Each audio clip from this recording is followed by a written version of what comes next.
I think it works. Anyway, Yeah, it works.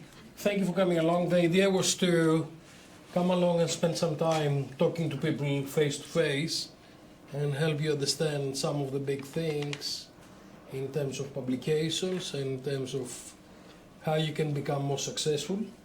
And more importantly, not get the dreadful rejection letter. Okay. Is there any questions you'd like me to address from the beginning? Bless you. Any questions? You sent me some questions. There were a couple of questions from So- Fiona. Yeah, all right, here, Fiona. So the question you had was, how can you become a reviewer? Yeah. You write to the editor and say, can I become a reviewer? But then the editor is looking to your profile to see whether you're qualified to review, What do you have to be qualified? to have published first. So it's a little bit of chicken and egg.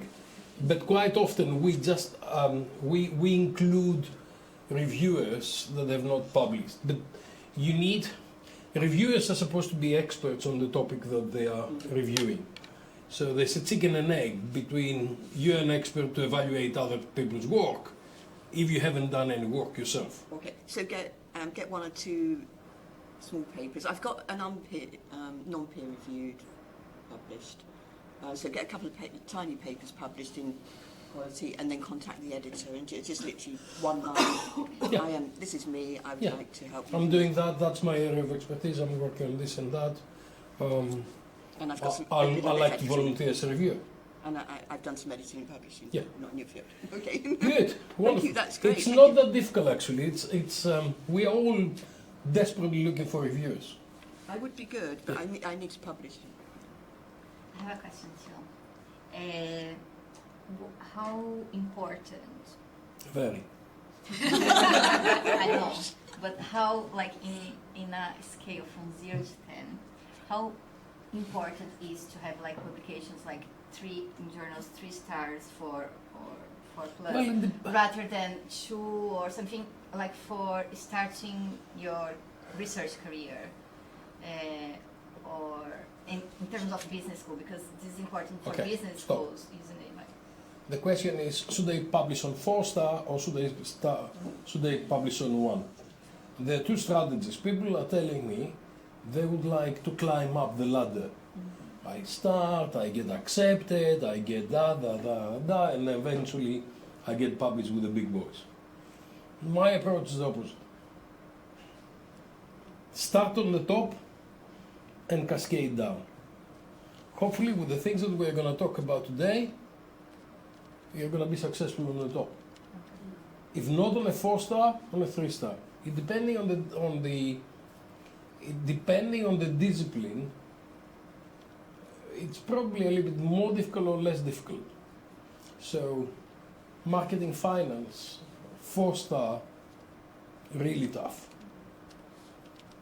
So I would start on 3-star because I know that what's going to happen is tourism, and that's a criticism that we face. You can publish on a 4-star journal, especially if you work with established people. One of the things is to work with established people, not because they've got any magic kind of power, but they know what they're doing, and they've done it thousands of times or hundreds of times before. Okay, let me go through a few slides, take questions, think about questions, Hannah coordinate questions from online, Yeah. and let's see what's going to happen. So this is a presentation I do around the world. This is an accordion kind of presentation. I've done it in 20 minutes, I've done it in 3 days, 4 days.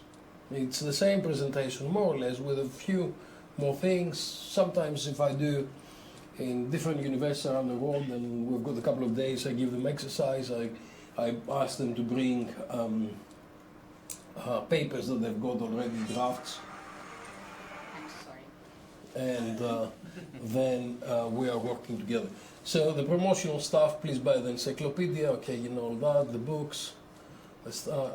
Next week, Mediterranean Tourism Forum in Malta, that's what we do, we'll be there. Call for papers, we've done it. Tourism, not very relevant. The encyclopedia and what's happening out that I'm subjecting anybody around the world in the encyclopedia stuff for obvious reasons. And this is where it starts. So Tourism Review is my journal. You'll see a little bit about the Tourism Review. So you understand about what the publication is like. And obviously the encyclopedia was a huge learning curve with 1,500 authors from around the world. Tourism Review is the oldest journal in tourism, 78 years, 79 next year.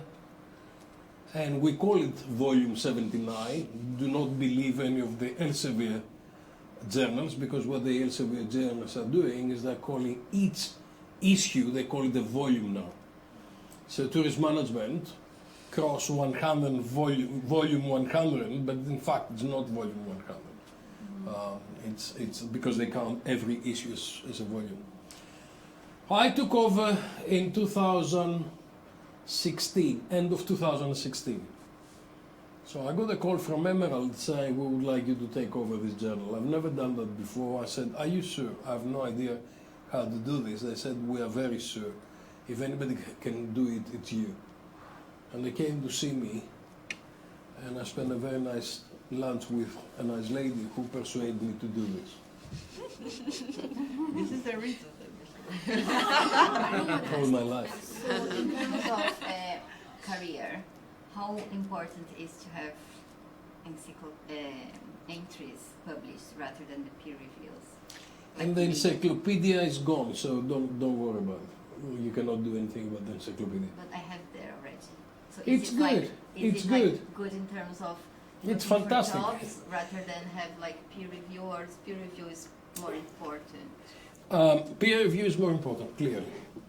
But the encyclopedia is now the Bible of everything tourism. It's the starting point, Yeah. okay? So it has got 1,250 entries. Hopefully people will be starting their research from there. And then they'll be going to different things. It serves a purpose.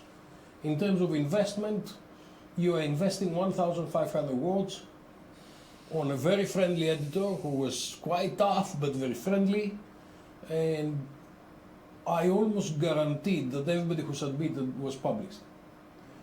But what happened with the encyclopedia is that I ended up editing so many papers that after a while I said, hold on a second, I'm doing it for the authors. So for about 50 or 60 entries, I joined as a co-author.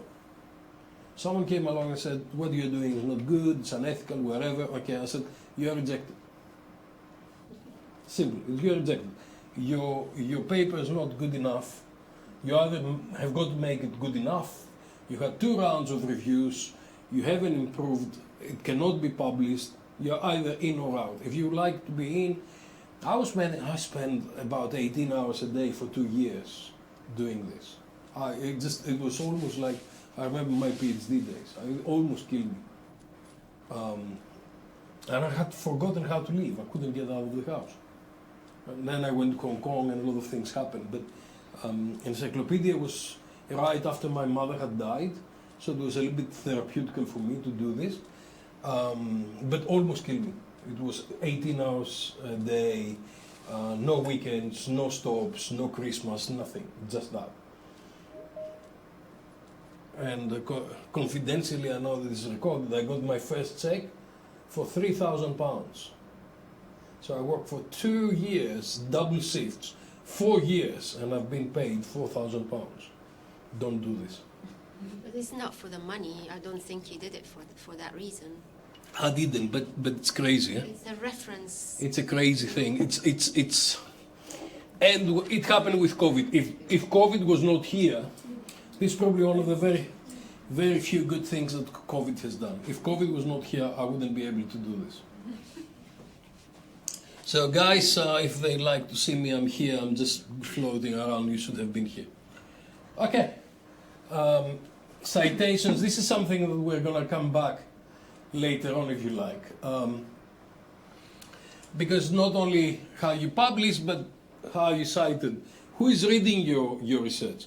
Who is interested about your research? And if you are not interested, if nobody is interested about your research, why are you doing this? So, editorial board, some very, very good people from around the world. We're trying to be representative, different nationalities, different people, different places. Some people are confusing Daisy. Do you consider Daisy as Chinese, or do you consider her UK? The same thing with Cheche, who is in the US. But we're trying to get the best people to do nice things for us. The good thing with Tourism Review is that it's very generic. It includes a lot of different topics. So if you had a journal that's tourism management or tourism geographies or sustainable tourism, you are restricted on the scope. In Tourism Review, you publish everything. I'm surprised actually how few people from Bournemouth University have targeted Tourism Review. I don't get papers.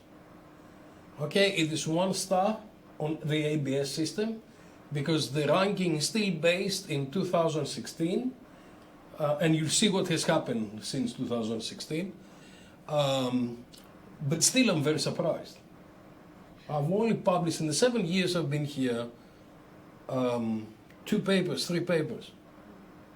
And all the editors are really following things up with the editors, just in case they've got unethical behavior. So if I was publishing 50 papers from Bournemouth University, the editor would have come forward and saying, you know what, you're doing unethical stuff, get out. There are many editors that have really advantaged their own school for a long time. I used to joke for an editor who was not very far away from here when he was editing a very important journal on the topic. He used to have probably 30% of the journal was reserved for people from his university.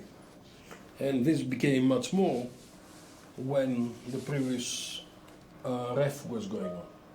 There are a lot of politics in these things. Do you think the review process sometimes scares people a little bit? Because you have a very thorough review process. You've got 4 reviewers for every manuscript. Yeah. Doesn't that become quite a challenge for authors? It is a challenge, but you can have 2 bad reviewers. That may be a bigger challenge. You may have 4 reviewers that are saying different things. So basically, you're getting more consultancy free from different reviewers. And I'll explain to you why we start with 4 or 5. Sometimes it goes to 7. Yeah. So As an who author, decides? Who has the last? You. I decide. I'm the decision maker and I take the blame for everything. And I'll explain to you why. So, the thing to remember here is that Tourism Review publishes anything in tourism. Very important. You can see now we have been going from strength to strength. So, impact factor came to 7.8 in 2022, 7.1 5-year impact factor. Side score 2022, 12.8. On the 5th of November, got 13.8, which means that I've got from November 2023 until May 2024, when I'm going to have the new side score 2023, this will be increasing. It will be increasing how many months? from November to December, January, February, March, April, May, 6 months. So this will be 6 months multiplied by 2, 12. So this would be about 15. Side score 23 should be about 15. Don't do anything. they can't hear you. That's their problem. What can I do? Then we just unmute. Ah, it's mute. Who muted that? Did you mute it? No, not me. I don't. Hannah, did you mute it? Not me. Okay. Hi, team. Hi, Demetrius. So, let's have a little bet. Please remind me, okay? When the new side score comes, this would be about 15. Which is remarkable. And you'll see why it's remarkable. I took over in 2016, right? In 2015, the journal had 1 citation and 23 publications. 2016, it had 17 citations and 21 publications. They brought me as emergency. I found nothing on the refrigerator. 2017 had 54 citations, 29 publications. And then start going. So this is citations. Okay, so this is when we got was up there. So now we are publishing 90 papers per year in 9 issues. Okay. This year we're probably going to reach 1,000 submissions. So, it doesn't say submissions there, but in 2016 it had 55 submissions. 55 submissions. In 2023 it will have nearly 1,000. Okay. But is it because, do you think it's because you were there now and you are known? I would love to think that. No, what happens is that once you start doing different things, people follow things up. And the better the journal, the better the things, the strategies I brought in, or the team, you know, the editorial board, everything just... Success breeds success. Yeah. Yeah. And you know where you would like to publish. You would like to publish where high impact journals that people read. And what happens is that the more you engage, the more you engage. So the journal, I mean, Tourist Review was dead and buried, basically. It was not underperforming, it was dead and buried. And we brought it back. Again, this is the numbers, but I give you latest numbers. Hold on. That's the slide I really enjoy. Thank you. Anyway, so this is yesterday. And what are the things that... It's very important to understand how editors think. Because that determines what you do for the journal. So this is my report, 12th of November 2023. You can see total downloads year to year. 2019, 2020, 2021, 2022, 2023. What does that mean? More people download. If more people download, what they do? They read. If they read, they cite. And I get per month. And I get exactly what's happening every month. So we know where we're going. Who is using the journal? Top countries for download, China. Big country. UK, Australia, Malaysia, Indonesia, Turkey, Germany, US, Thailand, Spain. I bet you that 1 or 2 years, India will be somewhere here. Why? Because I'm investing in India. I went to India, a lot of things are happening. Which universities?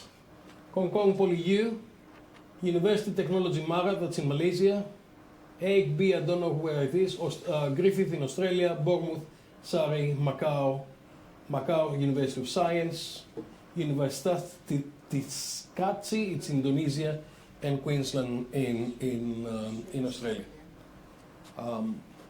And I can see what the special issues are yielding. We did the special issue for 2020 because 75 years, that had 21,000 downloads. Okay, because it was 75 papers, short papers from top authors. And that is yielding quite a lot. So citations, again, you see how it goes up. I see when citations are happening, and I can see what's the citation factor. This is more or less translating into impact factor later on. 7.8, remember? So far in 2023, we're 839. So by the time we close 2023, it should be around 9. I think Tourism Review should have an impact factor of about 10. That's when I'll get a little bit more So for each paper that we publish, you have 10 citations per paper. You can help with this as well. Yeah. Okay? Thank you. The previous one, the tourism management's 271 citations, just like that? So this is incoming citations. So this is how many citations are on tourism review for tourism review articles. Sustainability, current issues, tourism management perspective, and tourism management. So what it is that out of these are giving us citations. So we know who is citing us. We know which journals are citing us. So if there is that amount of citations and the impact factor is really higher than others, why can the journal become like 2-star or more 3-star? on the ABS? Because the ABS has not changed the list for a long time. They're doing it currently. I've been asking Emerald to talk to them, and if they do the numbers, it should be 3-star, minimum 2-star. I think it's performing at the 3-star level.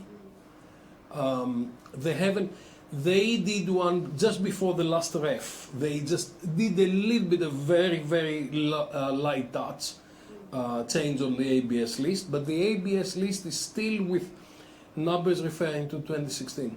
They have not changed that yet. And why the business schools consider it like rather than the ranking or something else? Look, the ABS list is pretty accurate. It's pretty good. It happens that in 2016, Tourism Review was dead and buried. There are several journals that have performed incredibly well in the last few years. Tourism Geography is one. Tourism Sustainability is another. For those of you who are doing Information System Journal, the Journal Information Management used to be a 2-star. Now, if they only use the citations criteria, it will be a 4-star easy or 4-star plus. It will surpass the information, the International Journal of Information. Sorry, it will surpass the Information and Management. That traditionally was a 3-star, and the International Journal of Information Management was a 2-star. It's dynamic, okay. Now, for you, when you're selecting journals, you're selecting journals that they're on the trajectory. Okay. REF says that they're not evaluating where publications are published. Having said that, it would be the wrong advice to give to people that they publish in lower ranking journals. There's no point of doing it. Go into the high journals and then you go with the river. Don't go against the river, okay? Having said that, there are some journals like Tourism Review, it's an anomaly, and hopefully next time they fix it, this anomaly is going to go away and it's going to be fixed. I'm never going to say that, but if you have a chance to publish in tourism management, publish in tourism management. They say you should write an article with the audience in mind for that journal. So can you tell us what the audience is for Tourism Review? If I'm planning to publish in Tourism Review, what should I have in mind in terms of what the audience wants to see and have in mind? Tourism Review is fairly generic, so it does not have a very specific audience. Tourism Geography has got more geographers. Tourism Management has got more tourism management. And Jafari had told me years ago that, Bob MacArthur had told me years ago that there are people who write for tourism management and there are people who write for annals of tourism research. I'm writing for tourism management, clearly. I'm struggling to write for annals. I'm really struggling because I'm not a social scientist at the end. I'm a management person, marketing person, and that's what I do. Okay. And equally, some of my colleagues, some of the people I write with, they cannot write business implications. They cannot write. They are just going on theoretical concepts that are much suited on annals. So when I read the paper, a lot of people are coming to me and say, can you help us read the paper and get us to the right? And it smells immediately. Go that way. Or go that way. Yeah? So, tourism review, now I'm going to ask you the very serious question. How many of you are reading tourism review frequently? It's not my field. Okay, that's fine. Okay. Team, I'm not reading anything frequently. you've got some homework, okay? You're teaching too much. Yeah. I am reading frequently because you send me so many. So many. No, you've done 5. I know exactly how many you've done in the last year. You've done 5. You know who is? There is one person who has done 17 so far. Who? It's a nice person. I buy them ice cream. The other thing I've done and you haven't published in Tourism Review, or you've Well, there published is a one. paper in the works now. Okay. Please be kind. Look, we face some. Yeah, I tried. We face some authors from some nationalities that they think that they're very clever. They keep submitting papers. You ask them to do a review, and they don't do it.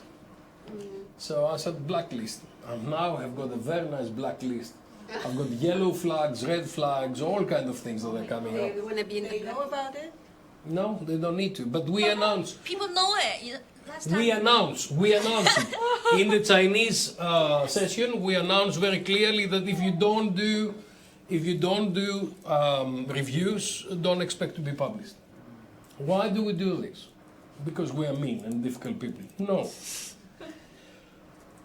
Each paper, I'll tell you in a minute, okay? Remind me in a minute. So let's get. Now, the other thing I get is lists of publications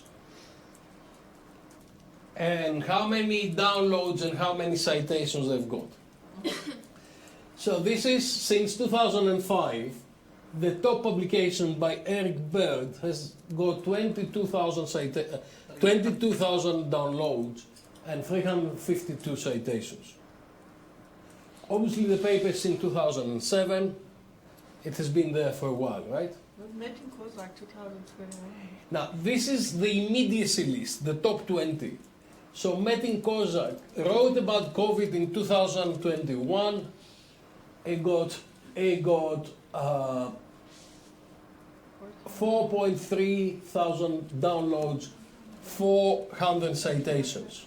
No. This was one of the first COVID papers we published. With COVID papers, I've rejected more than 400 articles on COVID. Yeah. First, there are people who are sending papers about the impact of COVID. Nobody knew the impact of COVID. So I wouldn't be able to publish it. So it was just rejected immediately. Then there was a period where interesting things start coming in on COVID. About how do you deal with COVID? What have they done in different places? And then I got everything and I did a virtual special issue on COVID. And then after that, I just reject everything. If you send me something that has got COVID on the title, it's rejected. Why? Because nobody would like to know about COVID right now. Nobody will use it. Look, guys, journals are like supermarkets. We've got this amount of shelf space. And we need to get there the articles that people will use. If people will not use it, there's no point of being there, right? So it's exactly that. But here I can see what people are interested in. So Metaverse, published in 2023, had 1,294 downloads and 24 citations already.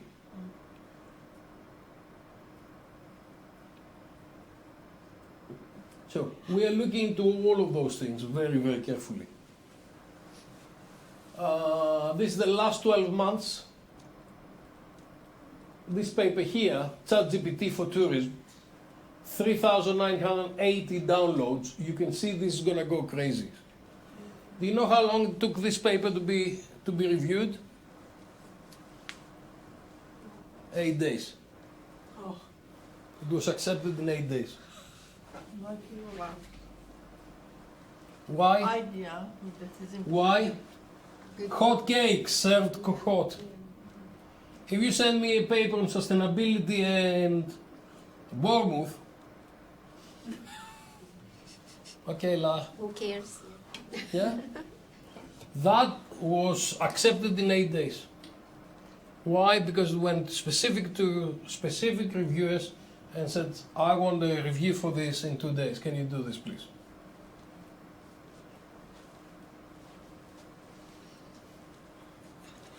Okay.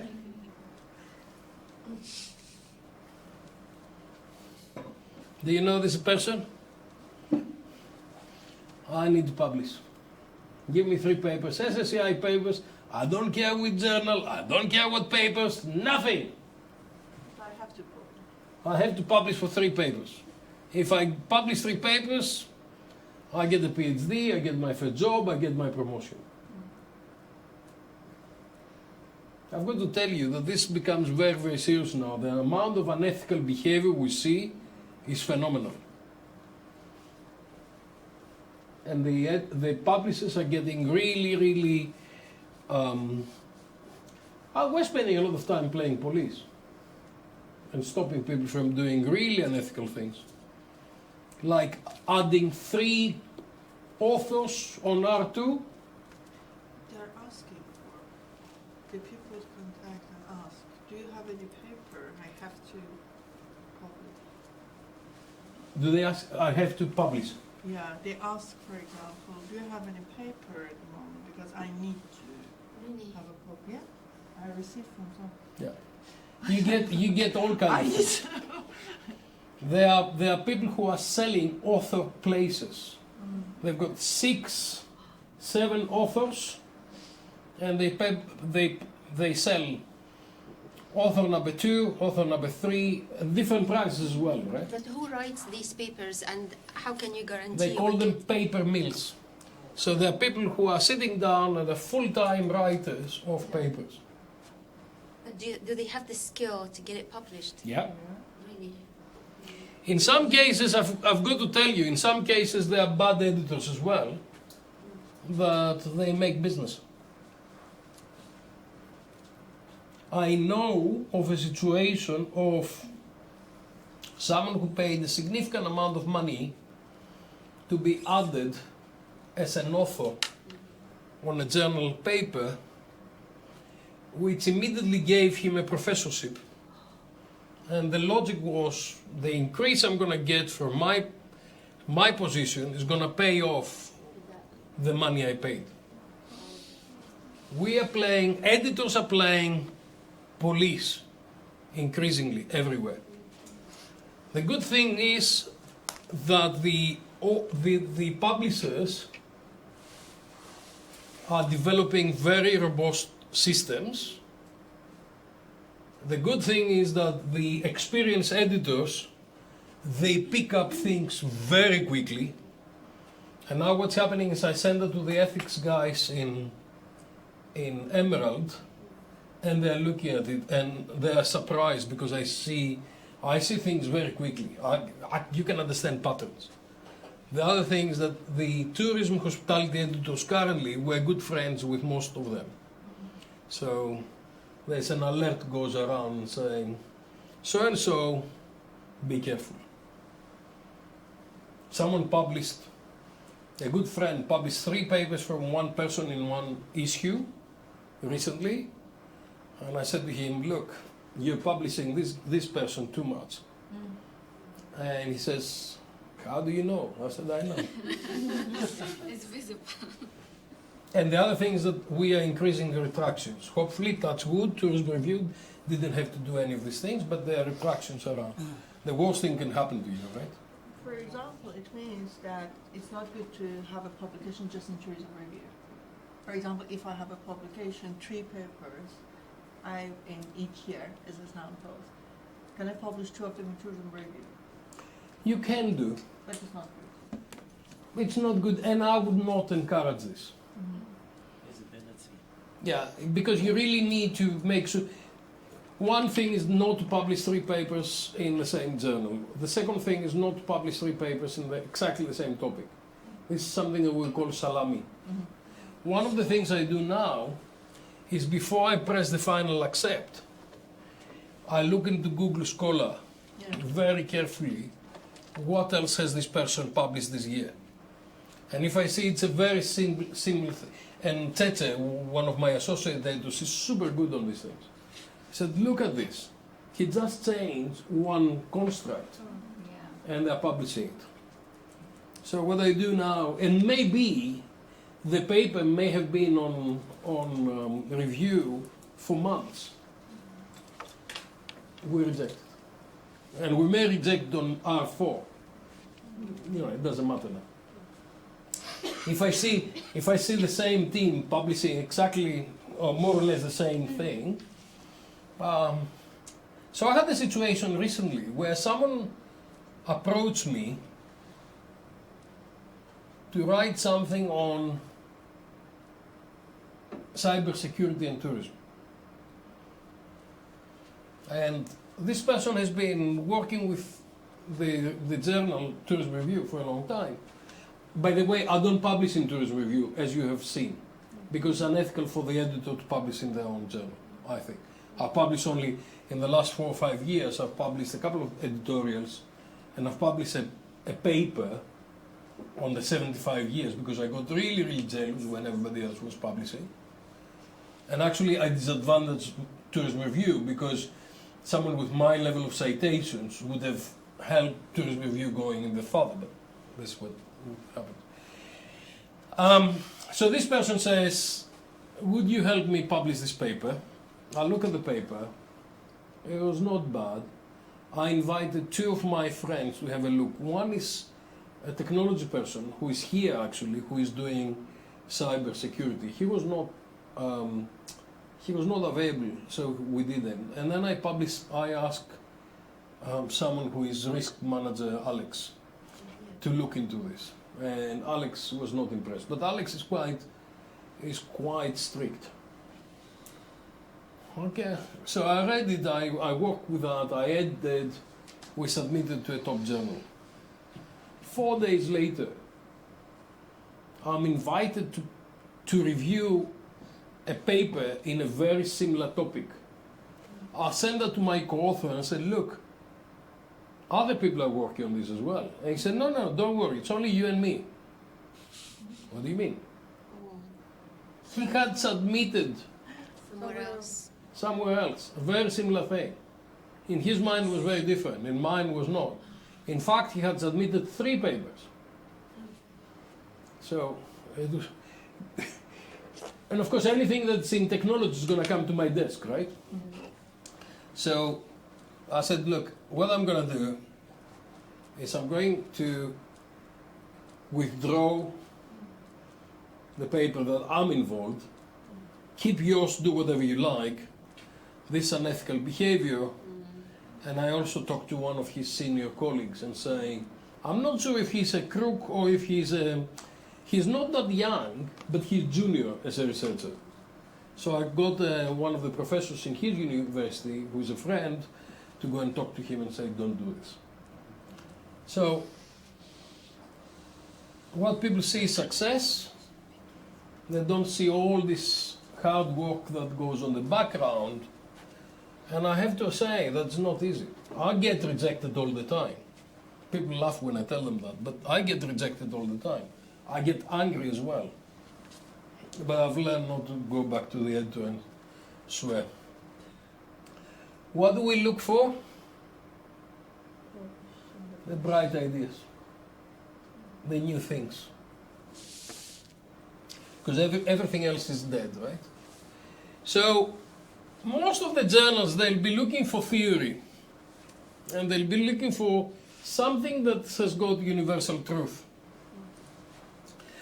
It should also have implications for research and practice. This is across all journals. It's not only Tourism Review, right?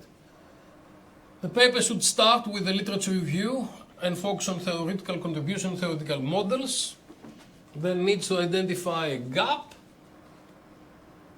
to be addressed in the results. The paper should demonstrate originality and novelty in the theoretical contribution and the implications, and also on the practical impacts. Now, if you're dealing with robots, it's fairly new. If you're dealing with streaming, it is fairly new, but not that new anymore. Okay. If you're dealing with sustainability,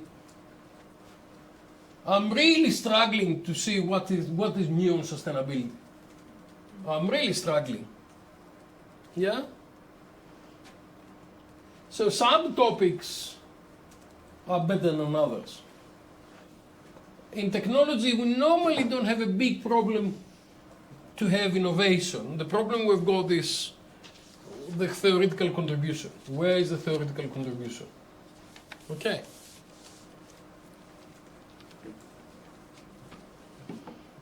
Can you go back, please?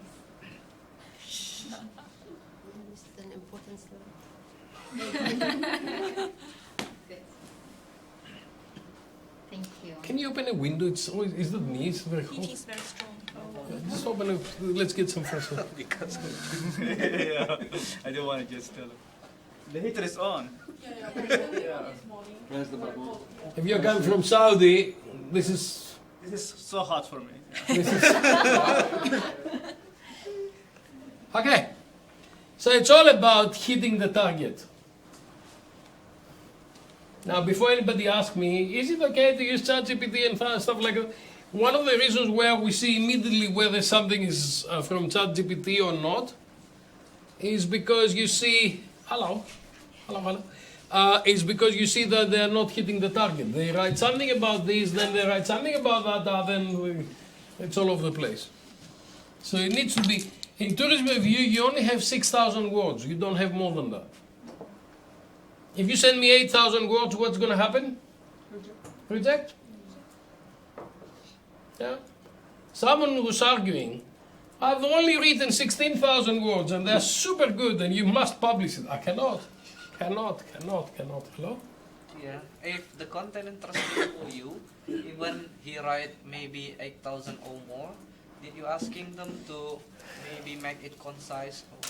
To be perfectly honest with you, I've published papers with 8,000 words. And especially when I didn't have a lot of copy. Now I've got so many papers, I only publish 10%. Increasingly it will be 9 or 8%. Tourist management is publishing 5.6% of the papers they receive. 5.6. And in every review, every revision, the text says 6,000 words. No papers have been accepted. Yesterday I accepted a paper on R1. Unbelievable.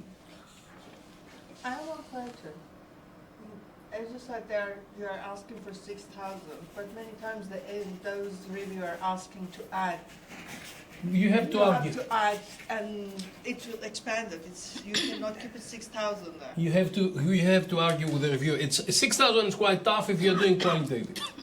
If you're doing quantitative numbers, it's okay. 6,000 qualitative is tough. If you include quotations, really tough. I've been asking the editor to increase to 9,000. Okay. Yeah, people are asking us constantly where we have a 5,500 words limit. Yeah. Are we changing that? We are keep asking. Okay. Emerald has got a problem. They think that they are still publishing a paper journal, although I've never seen tourism review in paper. I guess that goes to libraries. So I've got a budget of pages, and they're coming back and they say you have exceeded the pages. One of the things to do it is I've included the short papers, the 1,500 words. So if I manage the pages by publishing some short articles. By the way, we've got the PhD articles that they're short, 1,500 words, and they're open to you. You should use them. Okay.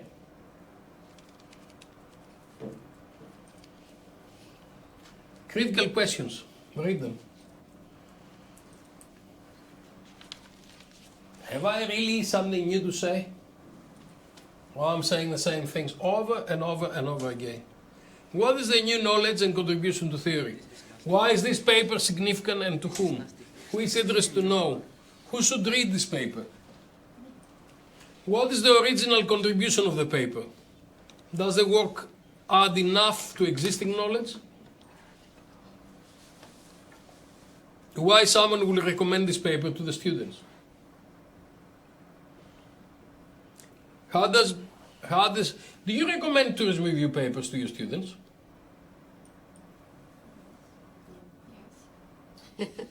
I'll check. You can say on breast. Okay. How will you benefit by reading the papers? If you have studied one location, one industry, you'll see that. How can the paper be relevant to other industries? This is the Chinese. The Chinese over the years, they've improved massively. But the Chinese used to say, China is a big country, it will have a lot of tourists, and therefore this is what you need to know. And it's very important to know what's happening in Guilin. Over the years, now they've improved. But this used to be the case, you know. It was always, you could see the introduction copied so many times. It was always the same. Now Saudis are doing this. Saudi is emerging as a new country, and therefore everybody needs to read about Saudi. No. What is American country? Huh? What is American country? What is American country? Emerging. Emerging country. I'm questioning that as well. Yeah, that's why I'm asking you. We have been discussing this, no? Okay. I don't understand what emerging countries. Are the results clearly articulated and understandable? What will be the impact to academic research and industry? For me, I start from the last question. Has it got an impact? Is it going to improve society? If it doesn't improve society, why do you do this? Okay. Then you look into the methodology. This is the onions from Sanders. When you read the methodology, it needs to kind of tell you exactly what you've done, when, where, how, and you need to locate it. Okay, a lot of people don't understand these things. I don't want to do that.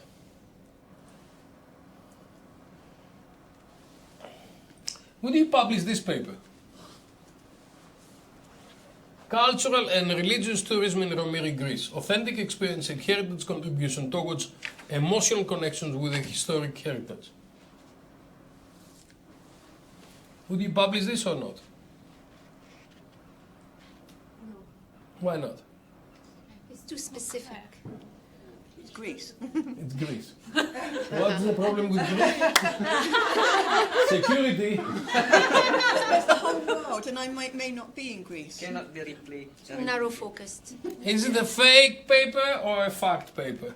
Can you go back to the Not for unreligious tourism. authentic experience and heritage contributions towards Who's going to read it? My mother. Yeah. Bless you. So this is the village of my mother syndrome. You can see this is the village where, this is where my mother was born. This is the main church. This used to be the old school. Recently people went there, they renovated different things. Here's my mother, outside her old school, and the church. It's close to Kalamata, in the south. It's in the Peloponnese there. It's there in the world. Who will read this? My uncle. Small. This is my uncle Sarados. I've seen his wife somewhere. Yes. And should be published in the Journal of Romanian Studies. Right? So you get the point, right? Context of theory, generalization. Would that people be interested equally in Romiri, San Francisco, Sao Paulo, Aveiro, Accra, Xilocastro, Jyväskylä, Edinburgh, Yamoussoukro, Adana, Yogyakarta, Kuching, Chengdu or Brisbane. Some of you will not know where these places are. That's part of the fun. I don't know. Huh? Just we know Adana. Adana. Adana, kebab, Yeah. tamam. I like São Paulo. You like Sao Paulo? Yeah. Yeah, it's very nice. Question here. Figueroa, Figueira, the nice restaurant. So I have a question here. So some of them, like a case study journal paper, they focus on a specific area. Is that related to this, or we just trying to avoid our research in a specific area? Is it No. different? What you do is you go into a case study. You can go to any of these places and you evaluate them. You do the study. You do the case study, you look into the place, right? And then you say, okay, I went into this place, I understand the cultural implications, I understand the context, I understand this as a layer. I understand the theory, I've done this research, I've learned these things, and therefore I'm going back to theory and say, from this place I've learned these things. Okay, makes sense. Okay, so I went to Romiri and I found out that villagers who have left 30 years ago and their kids came back. This is a very interesting case study actually. So what happened is that a lot of people left the old village up on the mountain and they went away. And now their kids, there's a sense of nostalgia and a sense of belonging. And they went back and they're investing in the village. And they found someone like me who is a professor of architecture in Athens University. And he took all their students back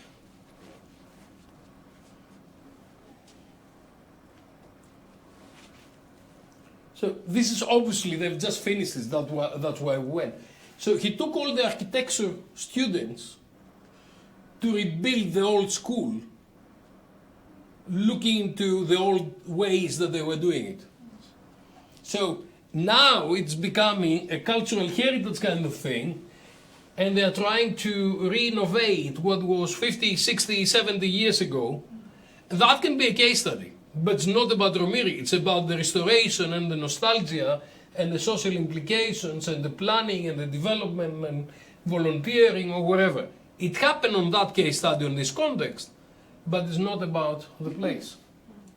So then the article itself and the title would be more focused in the... On the theory. Nostalgia, restoration, cultural heritage.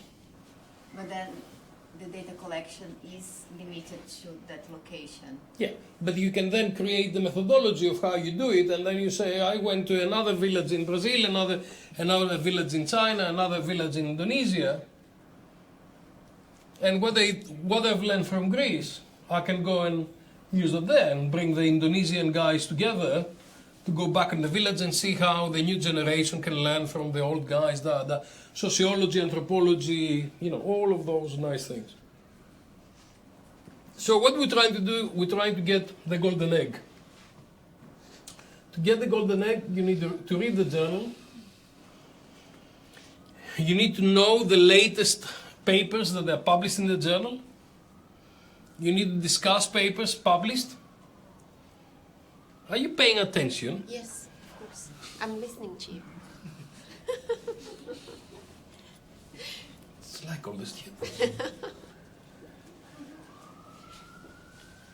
And do you review for the journal? Again, if you would like to review for a journal, go forward and say, hi, I'd like to review. The worst thing can happen is saying you're not qualified or we're not interested. I don't know of any editor who will tell you that. Most of the editors, what they'll do is they'll get you involved and they'll evaluate your evaluation. And they'll see how you're reviewing against other reviewers. Typically, the young reviewers want to reject everything. They are much, much tougher than so much tougher. Inexperienced. Because they kind of... And then you've got some reviewers who who are so kind to the authors. Oh my God, how can I reject them? I've been asking Daisy to desk reject, she cannot do it. Not my job. The other one I've got, Tsetse, is exactly the opposite. If I let her loose, she'll desk reject everything. We're all humans at the end, right?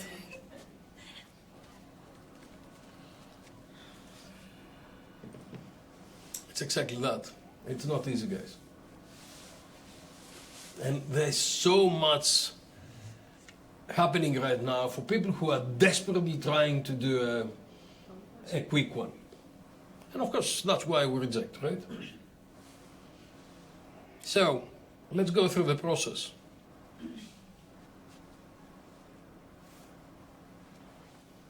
How do I know if it's a toilet paper or it's a good paper? That's very harsh. Let me explain you what is much harsher. The editor is receiving 1,000, not yet, but we're getting there, 1,000 papers per year. I blink, by the time I go back, I've got 4 or 5 papers to read. If I'm on a trip like the last 2 weeks, I was on the war travel market and I was in Greece. I was editing the journal on the lounge because I didn't have internet on the plane, and I had 25 decisions to make. I still have to write my papers. I write about 20 papers per year. Apply for funding, do my teaching, do the marking, travel non-stop, occasionally eat, sleep. I'm not talking about party. Now, I received 1,000 papers, but in fact, you've got 65% that they're going, so 650 papers, I've got to read them once. 350 papers, I need to read them at least one more time. And after that, 200 papers, I need to read them 2 or 3 times. So only for tourism review, I'm probably reading about 5,000 papers per year. Would be interesting to know how you read the paper. Diagonally. Oh. And how long does it take you? How long do you think it can take me? 5,000. Not more than 50. How long do you think I've got? For the initial scanning, 5 minutes. How long do you think I've got? That's why it needs to be right, straight from the beginning. Because it screams, I'm a good paper. People don't understand. When I started, Fevzi sent me a note and he said, editors never sleep. I was laughing. Yeah?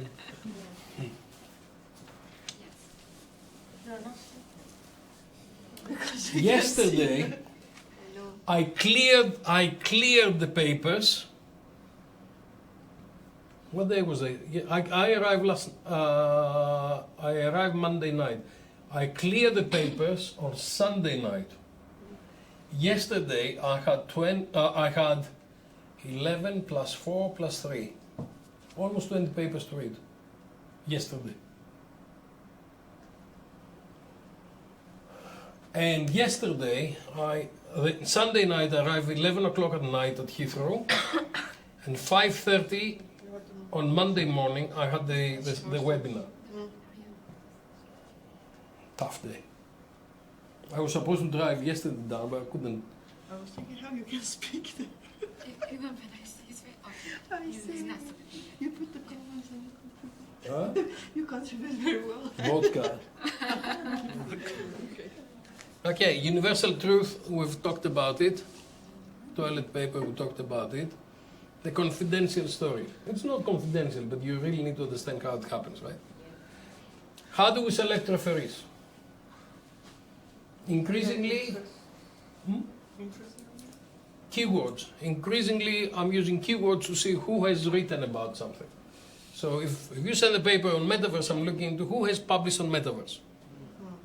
If you send a paper on leadership, I'm looking who has written on leadership. We try to get 1 or 2 members from the editorial board, because the editorial board is more senior people. How many reviewers do I select? Many. 10 or... Yeah. On average, 15. And all they reply to? Sometimes more people reply. Sometimes you've got a situation where 6 or 7 have accepted. Sometimes you have no acceptance. I'm trying to get 4 good reviews. 4 good reviews on R1. Why? Because I still gonna go through R2 and R3 and R4, and I still need to have 2 reviewers by the time we accept the paper at the end. So what happens is that the reviewers reply the first time, but as it goes on the 3rd and the 4th, they get bored. Then they don't want to reply. What's the maximum number of reviews I've invited? 25. For Melly's paper. How many? 30. 25. 37. Oh my God. Please, when the editor is asking you to do a review, just do it. Okay. As simple as that, just do it. You are learning from it. Kaiti, anything I get on streaming, he is reading it. Robert, you will be reading it. Because you are reading the latest research, right? And you are learning, by evaluating, you are learning how to do it yourselves. So come forward and say that. Now, referees are crucial to the quality control. They are experts to support the paper, but they are not always right. They usually are, and they've got different things. So occasionally I get into this battle where the author says the reviewer is an idiot, has no idea what I had in mind. Can you please kill the reviewer? The reviewer says the author is an idiot. What the hell did they write? And I'm in the middle. Sometimes both of them are right. It's important that you create a dialogue, reviewer and author. So this is one of the most important slides that you need to understand. Paper comes in, 65 of it goes there, reject. I read, I reject. Out of the 65, perhaps 5% says I'm rejecting it, but please come back and do it again in different ways. Change that, change that, change that. I'm interested in your paper, but it's 10,000 words and needs to be 6. So if you're prepared to do this, come back and submit again. 35% is going to referee, 20% is going wasted there. Okay. After I get reviewers' reports, 20%. 65 plus 20, 85%. So what is left there is about 15% and goes to revisions. I have a strategy. If the paper doesn't have legs, kill it early. Because there's no point of keeping your paper for a year and then saying, I'm not publishing it. The sooner I can kill something, the better it is for everybody. And to give good indicators back.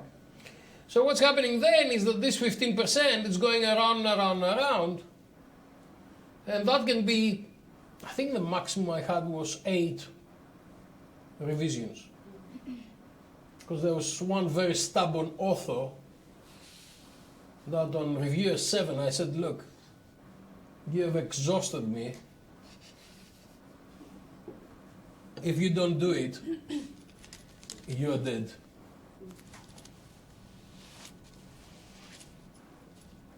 Then you get the super acceptance letter, congratulations. And then Daisy gets a copy of this and says, give me the Spanish and the Chinese translation of the abstract. If they have done it, we are just checking if it's okay. Daisy can check the Chinese, obviously, but we've got some Spanish guys who are doing this. If they haven't done it, we are asking Chinese editors and Spanish editors to write the abstract. Quite often we get Google translated abstracts that are horrible. Yeah, it doesn't work. And that means that publication is delayed. Then you've got publication, well, and then we start to promote and get cited and start the new papers. I always say to people that you need to have different papers at different stages. So if you're an ECR, my suggestion is that you've got 4 or 5 papers on the go all the time, because it goes like this. You write something new, it goes in. By the time you do that, you get the reviews from the others.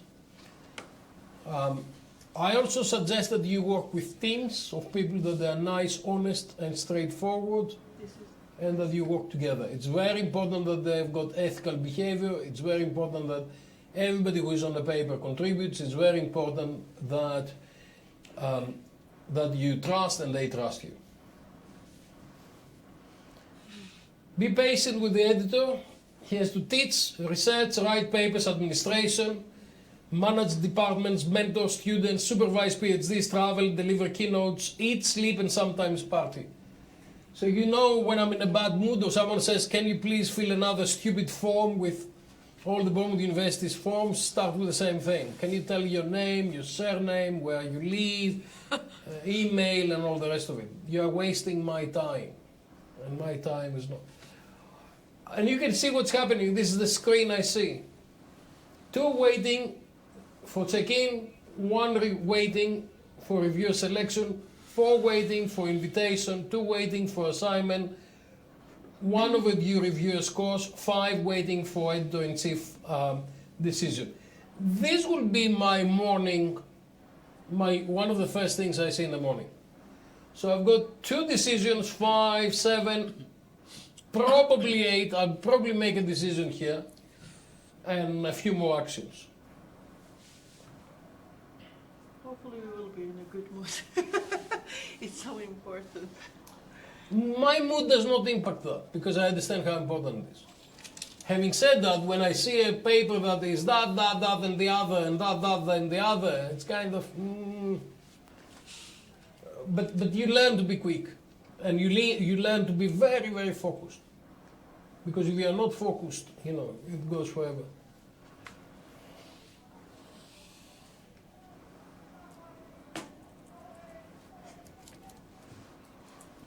Do you volunteer to review? Please ask me to review papers for Tourism Review. So this is this is a typical kind of situation. 8 reviewers. This person has done it, major revision. This person has declined, reject, declined. This has not even replied. Don't send me an email saying, I don't want to do this. Because then I've got to go into the system, find the paper, and go and answer it on your behalf. So out of 8 here, I've got 1 major revision, 1 rejection. No acceptance. You cannot look for acceptances until you're on R3 or on R4. So your trick is not to get rejected, it's not to be accepted. Your trick is not to be rejected. If you are to be accepted, you'll be accepted on R3 or R4. I'm talking about serious good journals. I'm not talking about journals that will publish your shopping list, right? So that's really important. This is my manual system on the background. Yellow mean more than 150 days. I've got a benchmark in 5 months to have finished everything.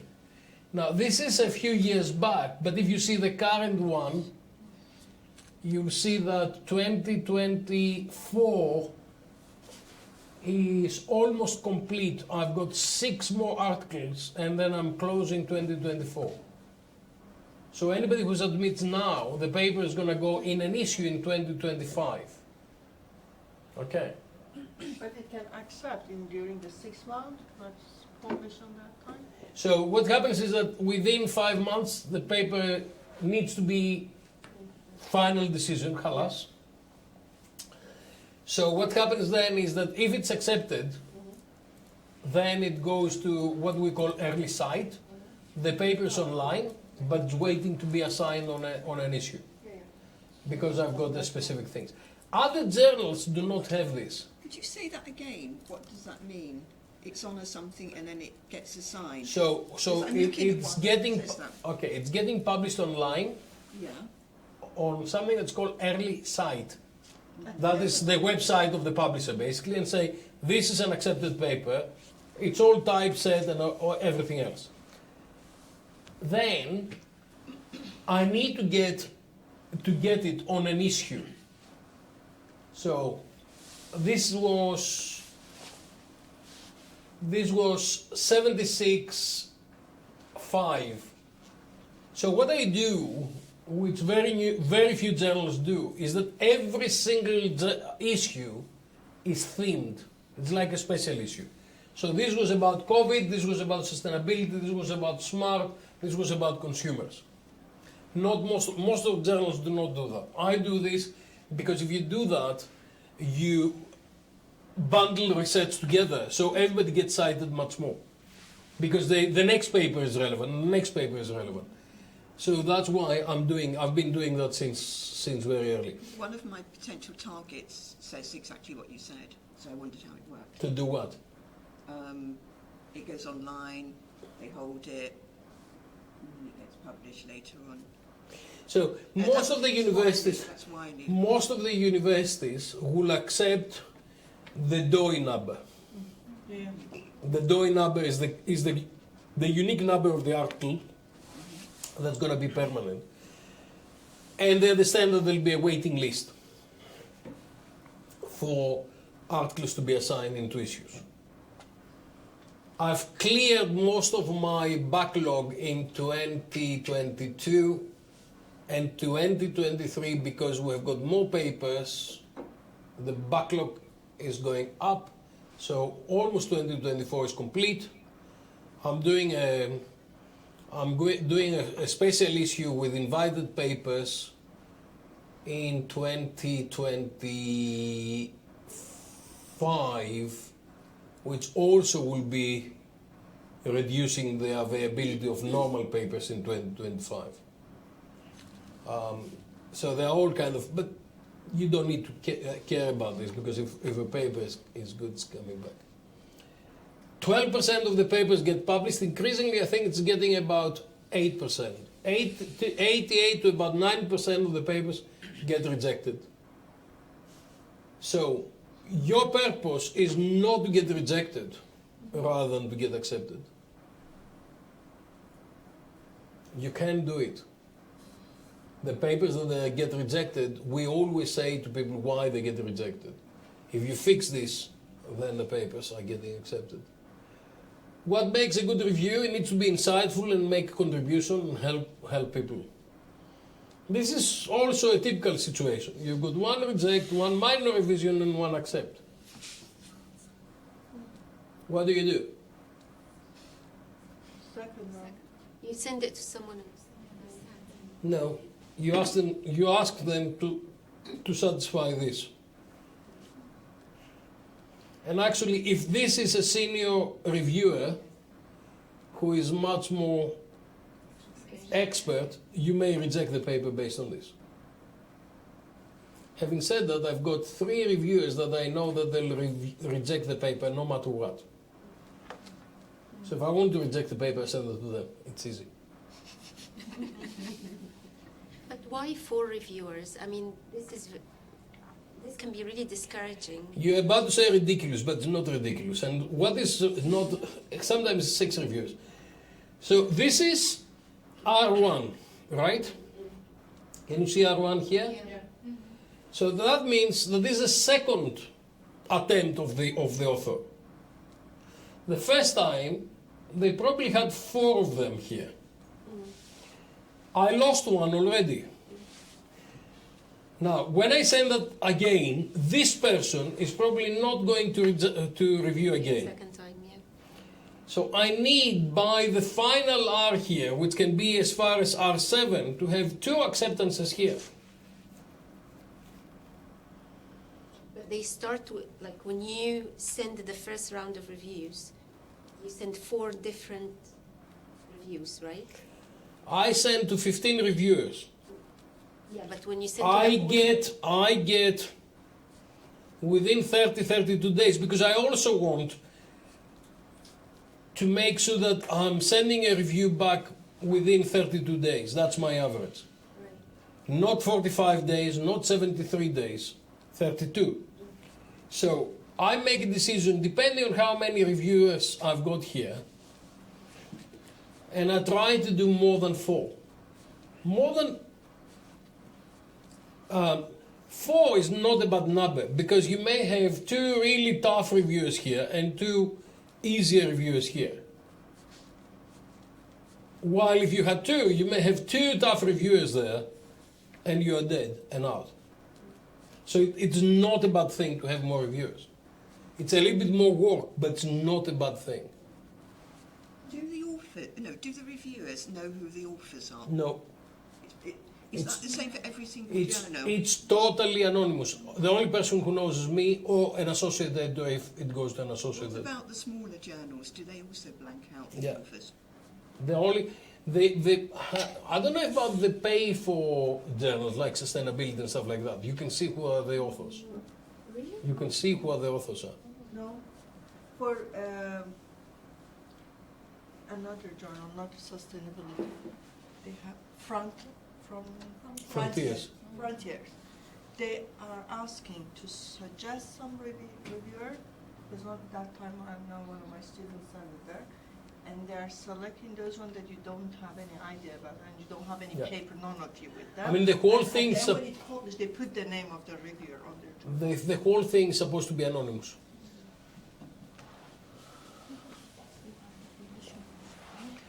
There's something that's called confidential comments to the editor-in-chief. And this is something that the authors do not see. And here, some of the reviewers, they are putting information here rather than what the author sees. Quite often I copy it from here and I put that there. But some reviewers hate that. But you have to.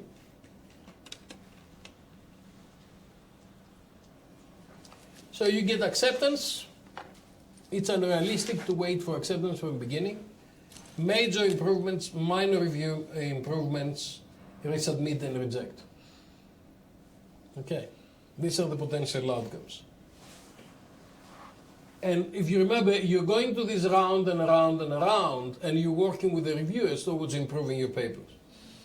Everybody does that. I do it. My papers do not get accepted on good journals until I do 4 revisions. Okay? So don't feel privileged if that happens to you. It happens to all of us. Now, the editor makes the final decision. At the end of the day, the editor is the boss. We take responsibility, we make the final decision. The referees are consultants. They are telling us what to do. It will be very difficult to reject a paper if everybody has told me to accept it.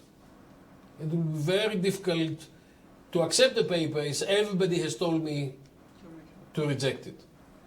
My power is on keeping a paper into the circles when the reviewer says reject it. I've got this privilege to say, hold on a second, give them another chance. Give them another chance. You are a good editor. If I see point, I don't do it as a favor. I do it if there's a point to do that. I've got a much wider understanding than reviewers or authors. So if I see potential, I'll exhaust the potential. Strictly speaking, it's not supposed to be that, but sometimes when you see people who are fighting really difficult battles. A lot of people in Africa do not have access to journals. A lot of people that they don't have things. You try to help a little bit. Indonesia, you're trying to help a little bit. Okay. Because you know that they are working extra hard.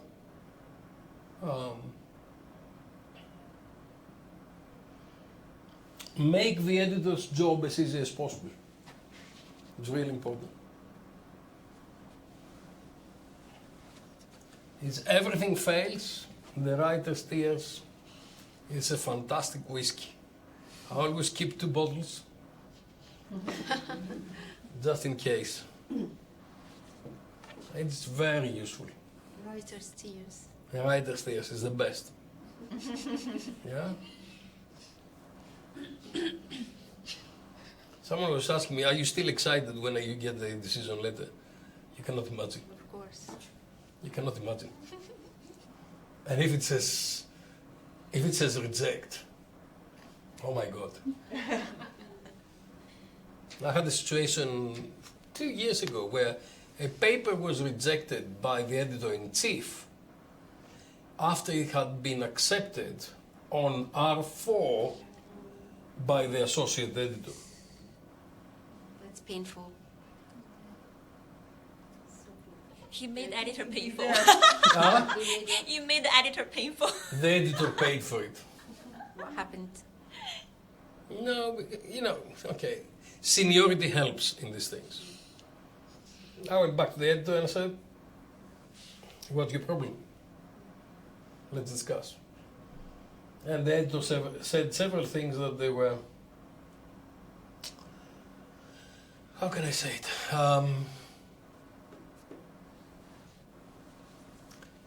The editor said it should have been desk rejected from the beginning, but it was not desk rejected. Why? Because this method should have not been used because it would not have given credible results. And I said, okay, I'll accept it, but I could accept this, but a year and a half later, where 2 people are waiting for promotions, for me it doesn't matter really. I mean, it doesn't matter anything. Nothing matters anymore. But 2 people were waiting for promotions for a year and a half. And now you're telling me reject? You cannot do this. It's unethical. So I said, tell me how to fix it. And we went back and, the concerns were real.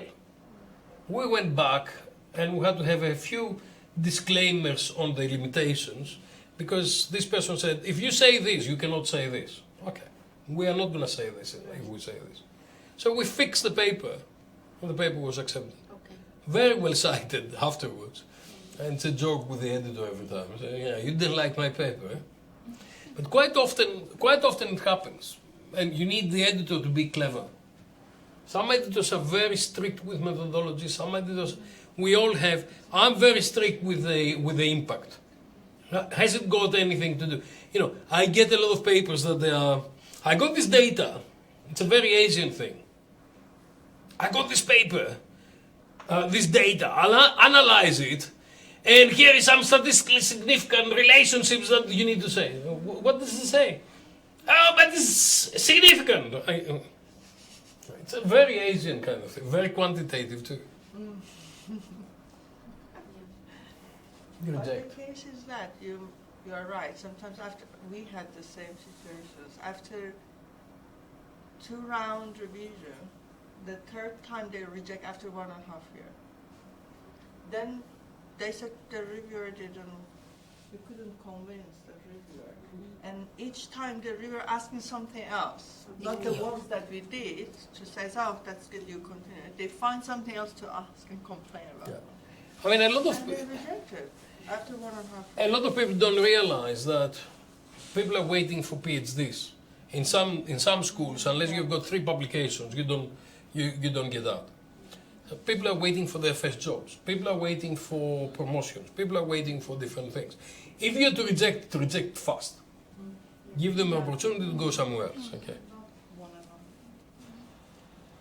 So I've got a paper now. We sent in June. and we still haven't got a response. I keep telling people, what the hell is going on? How do you respond to referees? This is a real response.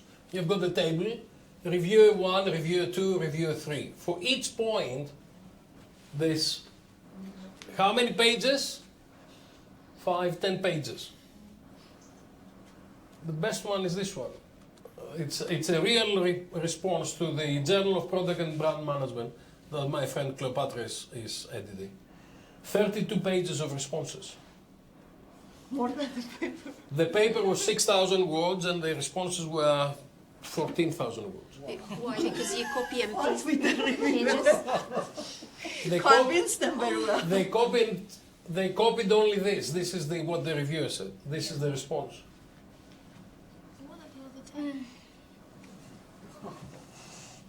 How not the response? This article is, so the reviewer says, this article is full of wrong information. The history part makes no sense. The author jumped from in-room technologies to CRS and GDS. A lot of wrong information, therefore I recommend rejection. The author replies, we believe reviewer 2 is not so familiar with the hospitality technology development, so he or she has many misunderstandings about the context we presented. However, we appreciated reviewer 2 contributions to improve the quality of our papers. In journal publication, and they continue, in journal publication review process, we welcome discussion idea exchange to enhance the quality of the paper. No paper is perfect at the beginning, and none of us is the smartest person in the world that knew everything. Maybe reviewer 2 is in a bad mood when he reviewed our paper. Wow. That's bad.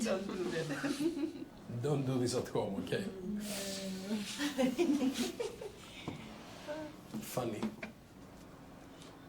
But sometimes the reviewer is not familiar with the topic, and sometimes they make mistakes even with methodology, and they're too quantitative, so they don't know. On your response, you reply to the reviewer and say, I'm not going to do this because of this and that and that, okay? And they... Can I have a question, please? Yeah. So when I respond to the reviewer's comments, should I copy and paste the specific parts in the manuscripts that I have made changes, or should I only signpost them where it is, like which section? Which Both is okay. Quite often copying the text and say, this is what we have done, makes it easier for everybody. Yeah. Sometimes it just makes it so clear to people, yeah? No, not always is... not always... Over 10 years. So this paper was submitted in 1995 and was accepted in 2006. I think they passed away. This is in the linear algebra and its applications. She wrote this. I can't believe that's amazing. I just have a bright future as a writer. Yeah. Sometimes we get it wrong. This is Nature saying to Peter Radcliffe that his paper is rejected. Based on that paper, he got the Nobel Prize in Medicine in 2019. The latest one is the Nobel winner, this Hungarian lady, she is the lady who developed MRI, the vaccine, the MRI technology. She's a Hungarian lady who could not get positions in Hungary. She went to the United States, Pennsylvania University. I should have that on the slides. She went to Pennsylvania University. She couldn't get grants. She couldn't get publications done. She didn't get tenured. She left the university, or the university left her, and she went to the private sector. The MRI vaccination is based on her work. She couldn't get published anywhere. Okay. So we are not always getting it right. But having a well-designed original study that brings appropriate research to the appropriate outlet, knowing what you want to write, writing clearly, making the story interesting, highlighting the significance of the results, responding carefully to the reviewers and the referees, these are the stuff that get you published. This is something that Sarah Dolniker has done in Queensland, and she's talking about demystifying the process and some of the things that people normally think that they're happening. The editor does not like 1, 2, 3. The editor and the reviewers have no memory. Of course we have, and we compare notes. Publishing is like buying a lottery ticket. No, it isn't. Editors want to reject manuscripts. No, we want to publish the best manuscripts. If I can get away with it, it's okay. No, it is not. And sometimes you'll find few years later what has gone wrong. So we investigated the situation with 2 of my good friends actually as being co-authors in 2 papers. One was published in Tourism Review and one was published in the journal Mariana Sigala is editing. And then someone pointed out that the 2 papers are very similar. Luckily for me, we have published it first. But Elsevier got really, really upset and they were looking into things. Of course, you black list people. Have a senior co-author increase publication chances? No, it doesn't. But have a senior co-author can improve the quality. And once you have survived 1 round of review, the deal is done. No, it isn't. Okay. So all that, goodbyes. No. So download, read regularly, give your students to read, review papers, submit papers. Let us know. Questions? We've got 10 minutes, so... Questions? Yeah, sorry, I have a question. So I remember last year you have a paper published on tourism management talk about metaverse, and you have 6 round revisions and finally got accepted. But normally we get the publication process is about 4 round revisions. So what's the differences? They like me too much. They want to read my work over and over again. Now this, I mean, a lot of the research I'm doing is cutting edge. So nobody really knew what metaverse was. It's about a new technology topic. And the reviewers were saying things that sometimes I know who is the reviewer now because I understand what style of the. So some of the reviewers were old school, some of the reviewers were new school, some of the reviewers were. I had 4 or 5 reviewers, and they were doing everyone on every round. The same reviewers over and over. So some of them I killed them very quickly, because I understood exactly what they were about, and I said no. But at the end of the day, I think the editors need to be brave enough and make decisions. And especially when you've got a new topic, it's very difficult to make decisions. Because this is what my co-authors, they had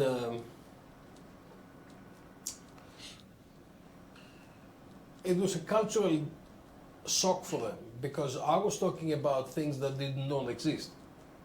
And especially when you're Chinese, you really want to prove mathematically what happens. And I said, this is going to happen. They say, how do you know? I said, because I can predict. But Chinese authors are not like that. It's cultural. But I was absolutely certain that everything that's written in this paper are going to come forward. But it took time, and it took time for the editors and the reviewers to actually understand it. This is the most cited paper now on metaverse. Guess what? Because so early, right? And so clever. Any more? What is exactly the differentiation between submit to special issue and the regular one? Special issues are dealing with one particular topic. Quite often they've got different people who are looking after them. Some people say that it's easier to publish in special issues. Sometimes that's right, sometimes not. The only real benefit of special issues is that it has got a deadline.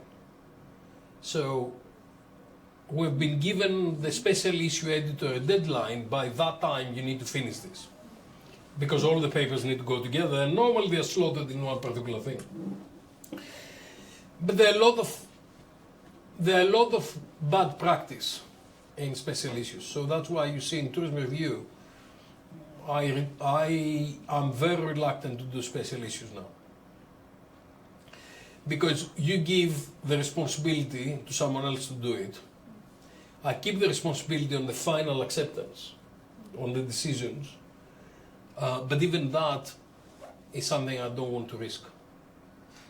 And some universities do not accept special issues as a publication, because it can be your friend over there who...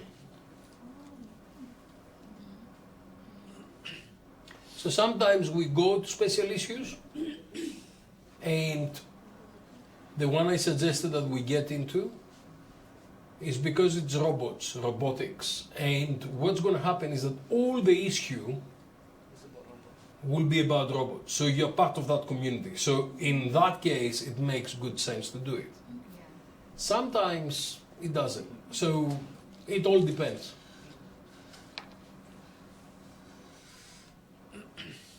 So, do you have any tips about how to write a manuscript more storytelling? Because, like some of the top journals, like the Journal of Consumer Behavior or AMG or AMI, their length of the article just about 10 pages is even much shorter than the tourism journals. So, and you teach us to write the introduction very sharp. So, are there any tips to practice that? Sharp, make it sharp. It's the five what they call the 3-minute pitch. You meet someone important on the elevator, and you like to say, "Hi, sir. What do you do?" They say, "Vice Chancellor finds you on the elevator. What do you do?" And you need to be able to say, "I do this and that and that." Why is that important? Because of this and that. Goodbye. With the encyclopedia, I was very good at deleting text. I also was very good at deleting all the connecting words. However, probably perhaps, as we said, on the one hand, on the other hand, yeah, just chop, chop, chop, chop, chop. And I've got the text. I've got the text now that goes in with it in Tourism Review. It says edit your article, and says delete all these connecting words.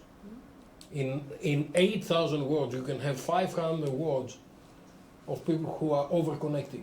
In addition to that, we said, however, perhaps... Therefore... If, you know, I see how I was writing 20 years ago and how I'm writing now, and how sharp it is now. It's kind of... It's like a knife. It's so sharp. No extra words.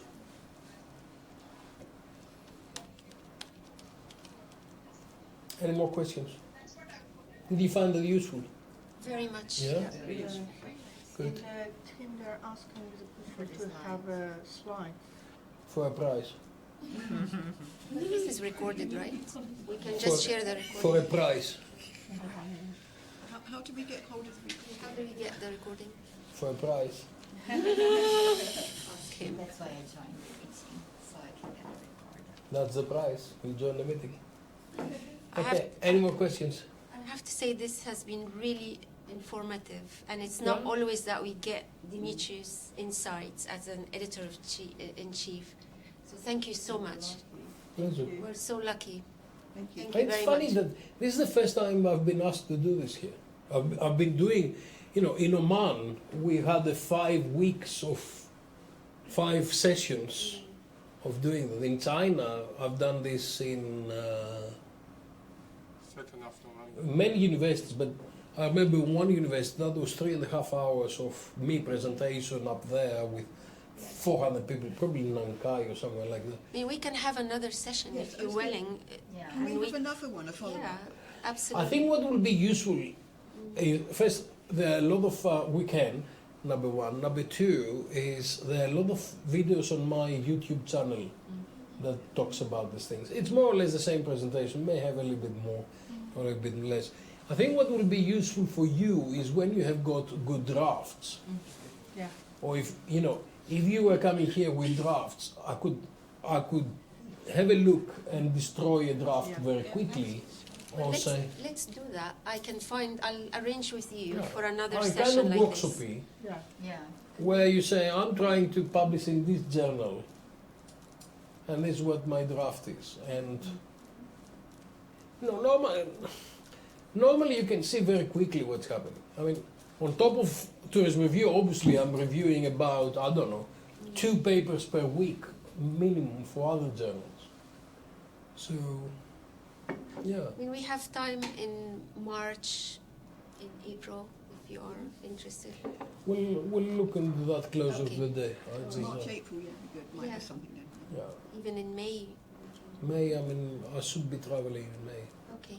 Should be in the US for a couple of weeks. And it's all the marketing conference plus the academic conference. So hopefully I'll be on my way. Not May.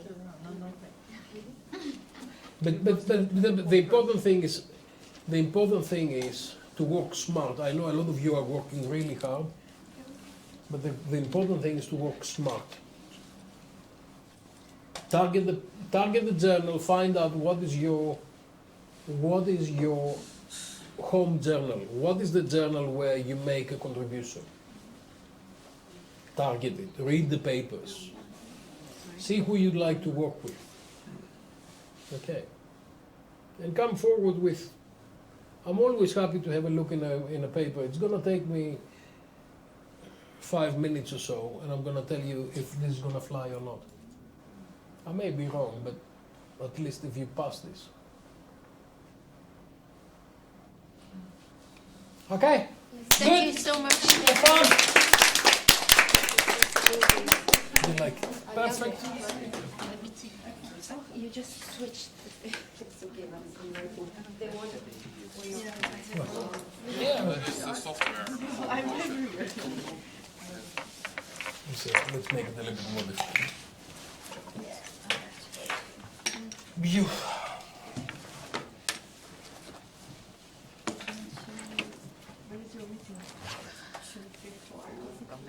Yeah. I'm there. Yes. Okay. I have a meeting.